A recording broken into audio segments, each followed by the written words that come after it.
Bismillahirrahmanirrahim. Alhamdulillah Rabbil Alamin.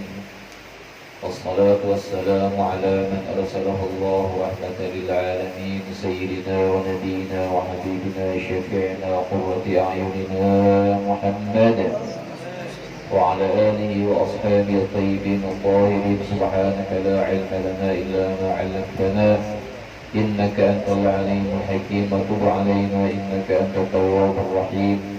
واهدنا ووفقنا إلى صراطك المستقيم.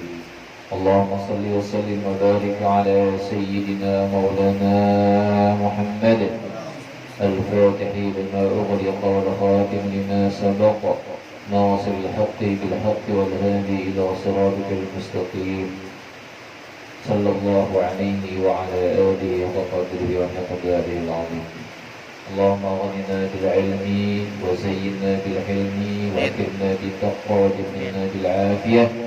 نسألك فهم النبيين وحفظ المرسلين وإلهام الملائكة المقربين وزدنا علما والحقنا بالصالحين. أما بعد. Anak-anak semuanya, para mahasiswa, mahasiswi, para santri, santriwati, para pelajar yang dirahmati Allah Subhanahu wa taala. Puji syukur kepada Allah Subhanahu wa taala azza wa jalla karena malam hari ini kita bisa kembali berkumpul di majelis kita ini. Mudah-mudahan pertemuan kita diberkahi, diridhai oleh Allah Subhanahu wa taala dan dibanggakan oleh Nabi Muhammad sallallahu alaihi wasallam. Dan kita semua beroleh ilmu yang manfaat, bertambah ilmu, bertambah iman, bertambah amal saleh, bertambah kebaikan-kebaikan, dan kita semua dapatkan keselamatan, kebahagiaan, lahir batin dunia sampai ke akhirat, dan nantinya Allah kumpulkan kita di dalam surga bersama dengan Nabi Muhammad sallallahu alaihi wasallam. Amin Allahumma amin. قال سيدي الإمام الحبيب عبد الله بن علي الحداد رحمه الله تعالى ونفعنا والمسلمين بعلومه في الدارين آمين. Kita ulangi sedikit. Wasyaitanu la'anahu Allahu harisun ala an yushdila al-mu'mina 'inda salatihi. Ya, kita ulang sedikit ya. Dan syaitan la'anahullah, Allah melaknat kepadanya, yaitu syaitan.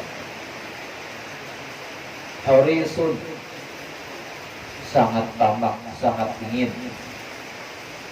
ingin sekali an yusghilal mu'mina 'inda salatihi, bahwa dia menyibukkan orang yang beriman itu ketika sholatnya.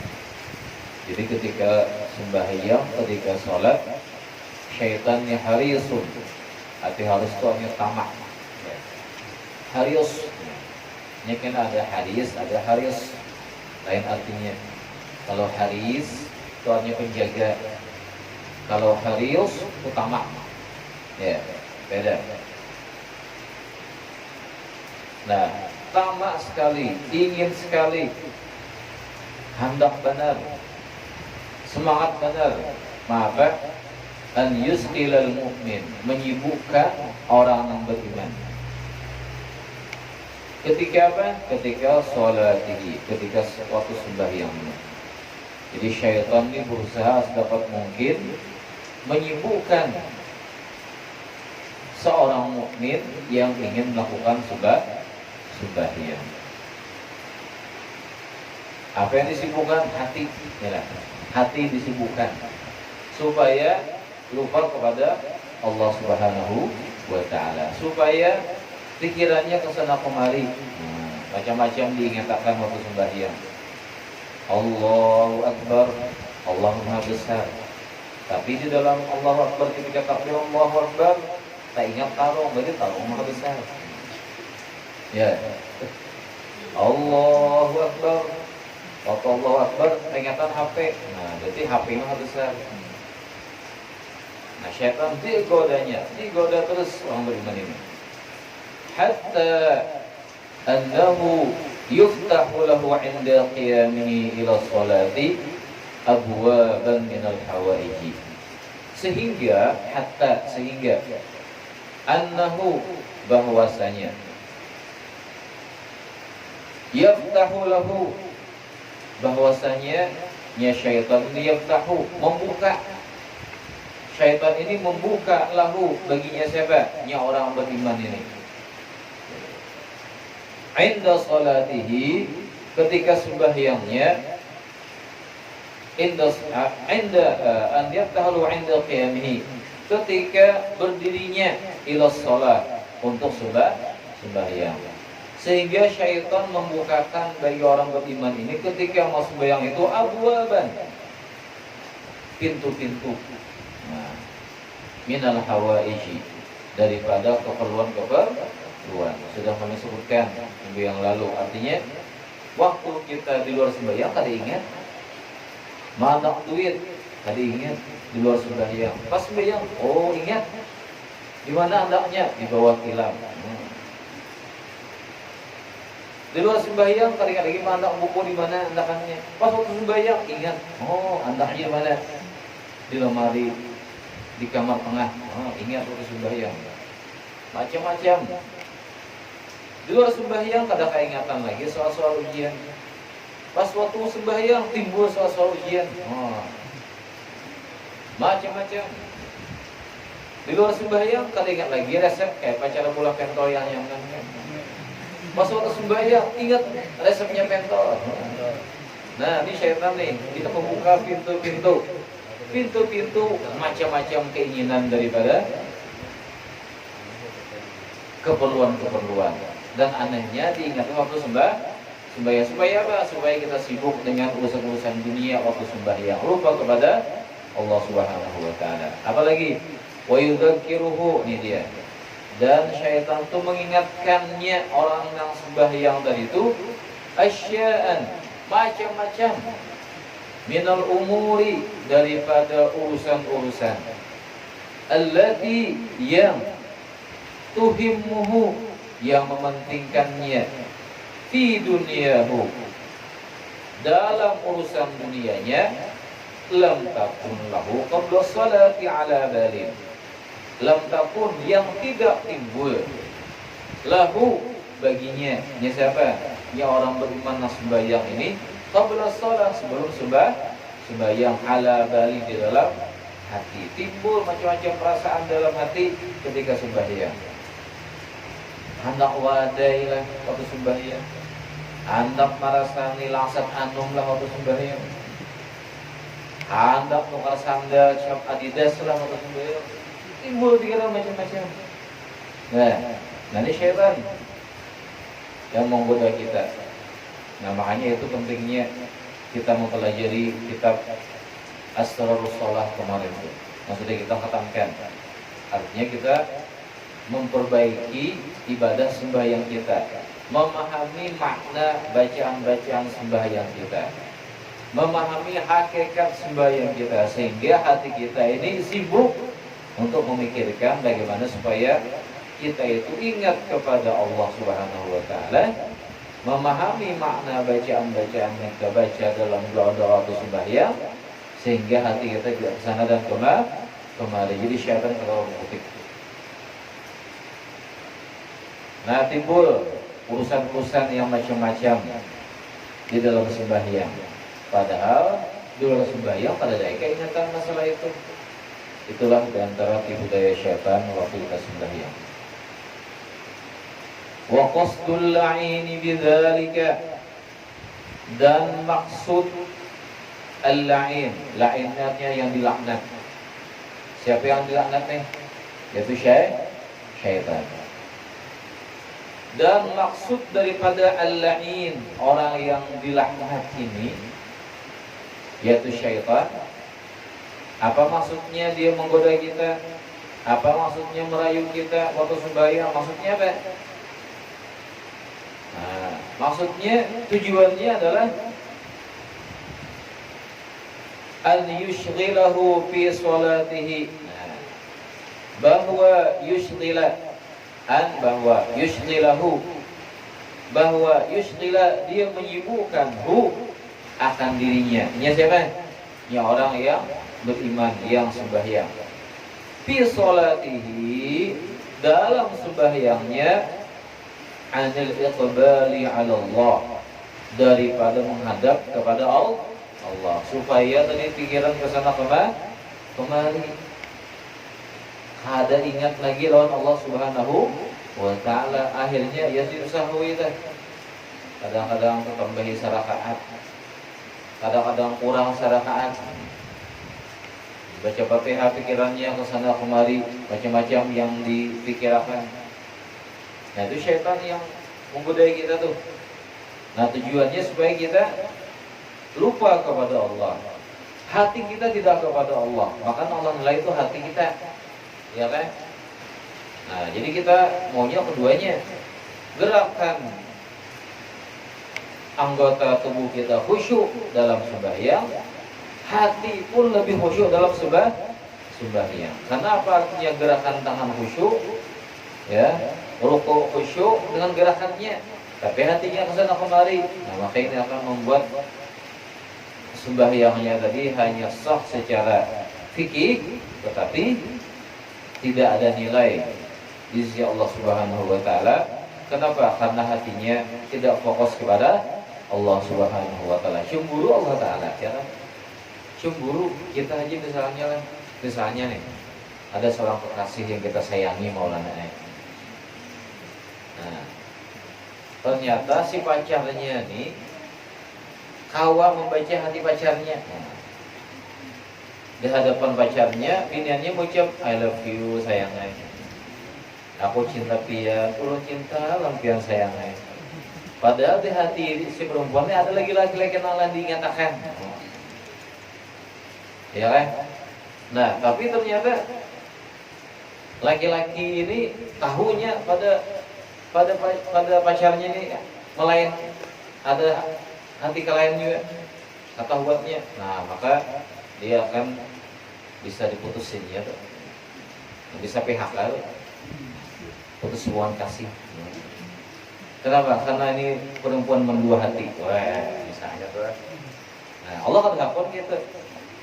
Jadi kalau hatinya ke Allah, ya ke Allah, bukan ke lain. Itu maksudnya.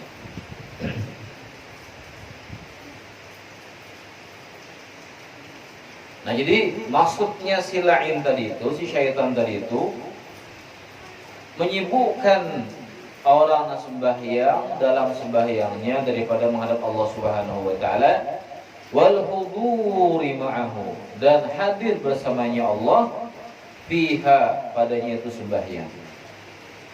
Ingat arti hudur artinya apa ya? Kita merasakan kita itu berhadapan dengan Allah itu hudur ngarannya. Kita waktu absen dari sekolahannya Maulana hadir. Nah, artinya ada orangnya di hadapan. Ahim, gaib, berarti kita turun tak? Nah, kan si guru tuh absen mencangangi mana, nang hudur nih orangnya.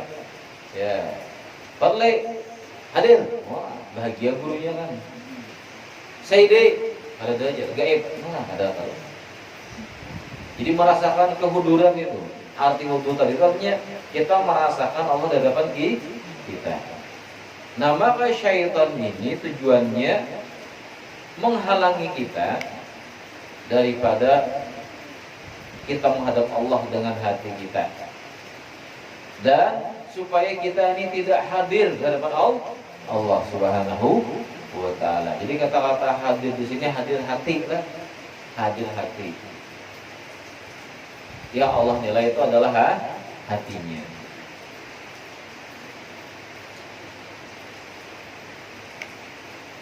Wa idza lam yahsul lahu dzalika, maka apabila lam yahsul, tidak berhasil lahu baginya, yaitu orang yang sembahyang, dzalika akan yang demikian itu. Maksudnya orang yang sembahyang ini ternyata hatinya kada hadir. Yang kedua, dia tidak iqbal kepada Allah. Artinya gerakan jasad sempurna, cuman hati ke lain. Nah, bisa kalau perasaan kita aja kita bisa menilai diri masing-masing lah. Kita sembahyang nih, sembahyang macam-macam timbul pikiran tuh, ya kan? Dan tidak yang kadang-kadang timbul waktu sembahyang. Nah, syaitan mati-matian menggoda kita, hariusun, mati-matian bersemangat sekali menggoda kita, menghalangi kita supaya kita sembahyangnya tidak hadir, supaya pikiran kita kesana dan kemari, masyghul, sibuk, lebih sibuk daripada di luar sembahyang. Soalnya waktu sembahyang, nah syaitan serang terus kiri kanan, atas belakang, timur barat, utara selatan, diserangnya habis-habisan. Maka apabila tidak terdapat kehusyukan dalam sembahyangnya itu, tidak terdapat hudur hatinya dalam sembahyang itu, ya, fatahul iqbal minallah, maka hilanglah atau luputlah daripadanya al-iqbal, menghadap, maka luputlah daripadanya al-iqbal, menghadap daripada Allah Subhanahu wa ta'ala. Maksudnya ketika hati kita tidak menghadap kepada Allah, maka Allah pun enggan menghadap kepada kita. Paham? Nah, ketika hati kita tidak ingat kepada Allah dalam sembahyang, maka Allah pun tidak ingat pada kita waktu kita sembahyang. Ini maksudnya fatahul iqbal. Nah, berarti apa yuk? Kalau ketika kita sembahyang, hati kita kesana kemari, Allah tak pandang kita, berarti sembahyang kita kayak apa? Ibarat orang-orangan itu, apa? Nilainya bisa 1, nilainya bisa 3, bahkan nilainya apa? 0. Karena ada bernilai. Sembahyangnya tidak ada nilai. Kenapa? Karena ketika matan awal takbir sampai salam, dia hanya fasih dengan gerakan mulut, gerakan tangan, gerakan kaki, tapi tak fasih dengan gerakan hati. Nah, maka fatahul iqbal, Allah pun tidak akan menghadap kepadanya. Wa rubbama, dan barangkali, dan bahkan di sini kharaja min salatihi, dia keluar daripada sembahyangnya itu ma'zuran, berbuat dosa. Aneh juga lah, orang sembahyang berdosa. Nah, kalau sembahyang makinnya berdosa lagi, kayak itu. Maksudnya ketika dia ma'zuran dalam sembahyangnya, ketika dia berdosa dalam sembahyangnya, kenapa? Karena dia mempermainkan sembahyang untuk mengingat hal-hal yang tidak penting daripada urusan dunia, dan Allah pun cemburu kepadanya. Ya, kita misalnya beginilah, kita menamu ke rumah orang. Nah, lalu ketika di hadapan tuan rumah tadi itu, tuan rumah nih menjamu kita, ya kalau menyuruh kita makanan.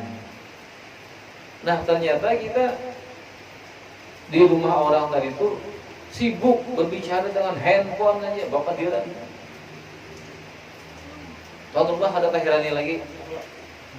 Ya, pada sih menyurungi anggur, menyurungi apa, menyurungi makanan, menyediakan hidangan, kamar tidur lengkap semuanya. Pas di rumah sidin, kita berpandir. Tapi kita berpandir ini, bicara ini, sibuk dengan orang lain. Ya, sibuk dengan orang lain, sibuk dengan handphone. Kada teh tuan rumah lagi. Kira-kira kayak tuan rumah ya? Hari kada? Apa kata tuan rumah? Dia keluar dari rumah saya. Tidak punya tata krama, tidak punya adab, tidak punya rasa malu. Nah, begitulah orang sembahyang. Ketika dia waktu sembahyangnya sibuk bicara dengan hal-hal lain, sibuk dengan pikiran ini itu segala macam, nah maka Allah pun marah kepadanya, sehingga sembahyangnya tadi mendapatkan dosa. Itulah diantara makna ayat fawailul lil musallin. Celaka bagi orang yang sembahyang. Kenapa orang sembahyang celaka? Kenapa? Alladzina hum an sholatihim sahun. Mereka lalai daripada sembahyang. Nah, kita ini kan ilmu tasawuf, ilmu pembersihan jiwa, pembersihan hati, supaya khusyuk, berkualitas semua ibadah kita, khususnya ibadah sembahyang. Walidzalika, nah karena itulah kata beliau, istahabbal ulama'u rahimahumullah. Karena itulah ya menyunatkan ulama menyunatkan, maksudnya ulama menganjurkan dan hukumnya sunat. Paham? Ulama menganjurkan dan hukumnya sunat. Lil musalli, bagi orang yang sembahyang. Nah, anak sembahyang nih, sunat membaca menurut pendapat para ulama, an yaqra'a, hendaklah membaca inda iradati dukhuli fi shalah, ketika iradah ingin, ketika ingin ad-dukhul, melaksanakan. Asalnya dukhul itu masuk ketika ingin melaksanakan fi shalah, dalam sembahyang, hendaklah dia membaca ketika ingin sembahyang qul a'udzu birabbin nas, membaca surah An-Nas. Baca surah An-Nas sampai ke tempat sujud, ke sejadah berdiri, baca dulu macam-macam. Baca surah An-Nas. Ya. Tujuannya apa? Untuk tahassunan minasyaitonir rajim, untuk membentengi daripada syaitan yang terputus. Supaya syaitan tidak menggoda kita, merayu kita, mencacaur kita, menghalang-halangi kita, menimbulkan masalah-masalah dalam pikiran kita waktu sembahyang. Kenapa? Karena sudah ditangkis dahulu, sudah dikalang dahulu dengan surah An-Nas ketika kita mau yang sebelum takbir. Nah, makanya imam tuh kalau jadi imam lah, dilanggar tuh lah, macam-macam dibaca Al-Falaq, An-Nas dan lain sebagainya, pelindung diri daripada gangguan syaitan. Karena syaitan ini dia menggoda matan ujung rambut sampai ujung kaki, digodanya kita. Waktu sembahyang lebih semangat lagi, supaya sembahyang kita tidak khusyuk, supaya sembahyang kita tidak baik, supaya sembahyang kita hanya seperti orang yang main-main, supaya sembahyang kita ini jauh daripada yang namanya ketenangan. Bahkan mbah sembahyang kada kerasaan. Nah, ada orang sembahyang, ibah sembahyang kada kerasaan. Ya, yuk, asal kada kayak ibah sembahyang, ya. Ada juga orang habis sembahyang rasa tenang hati, rasa tentram jiwa, rasa ternyuh. Nah, ada juga orang habis sembahyang, assalamualaikum warahmatullahi, assalamualaikum warahmatullahi, rasa kada berbuat apa-apa. Nah, itu pertanda bahwasanya sembahyang yang dilakukan itu hanya seperti sembahyangnya orang-orang awam. Sembahyang yang hanya sekedar untuk menunaikan perintah Allah Subhanahu wa Ta'ala, tetapi tidak ada nilai kekhusyukan, ketenangan dalam jiwa. Kita bisa merasa masing-masingnya oleh sembahyang itu. Kadang-kadang ada perasaan sembahyang itu rasa nyaman di hati, rasa tenang, tentram jiwa, rasa adem ayem. Kadang-kadang bisa juga habis sembahyang kada apa Assalamualaikum warahmatullahi, assalamualaikum warahmatullahi, langsung ambil HP, update status itu kan, aku sudah sembahyang. Nah, ada juga yang habis sembahyang, assalamualaikum warahmatullahi, assalamualaikum warahmatullahi. Ya Allah, alhamdulillah ya Allah, syukran ya Allah. HP kan kadang mau dibukanya, timbainya, beriakannya ya. Kenapa? Karena dia merasakan lezatnya ibadah sembahyang. Nah, itu tergantung apa tuh? Tergantung kepada dirinya masing-masing. Bila di luar sembahyang kelakuannya baik, terpuji, maka sembahyangnya pun akan baik. Kalau di luar sembahyang banyak kelakuan yang kada baik, banyak maksiat, banyak dosa, banyak hal-hal yang tidak terpuji, nah maka dalam sembahyang bisa teringat dengan kada baik juga.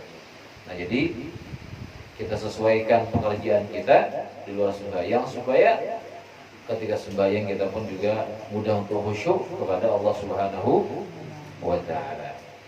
Baik. Nah, karena itulah ulama menyunatkan agar kita membaca surah An-Nas ketika mau sembahyang. Al-Falaq baca juga An-Nas, baca ulang Rabbi a'udzu min mazati syayatin wa a'udzu rabbi ay yahdurun, baca. Nah, supaya menghalang daripada gerakan syaitan yang ingin menghancurkan, merusakkan kualitas ibadah sembahyang kita sehingga lupa lalai daripada Allah Subhanahu wa taala. Lalu wa yanbaghi alla tudawima fi salatika.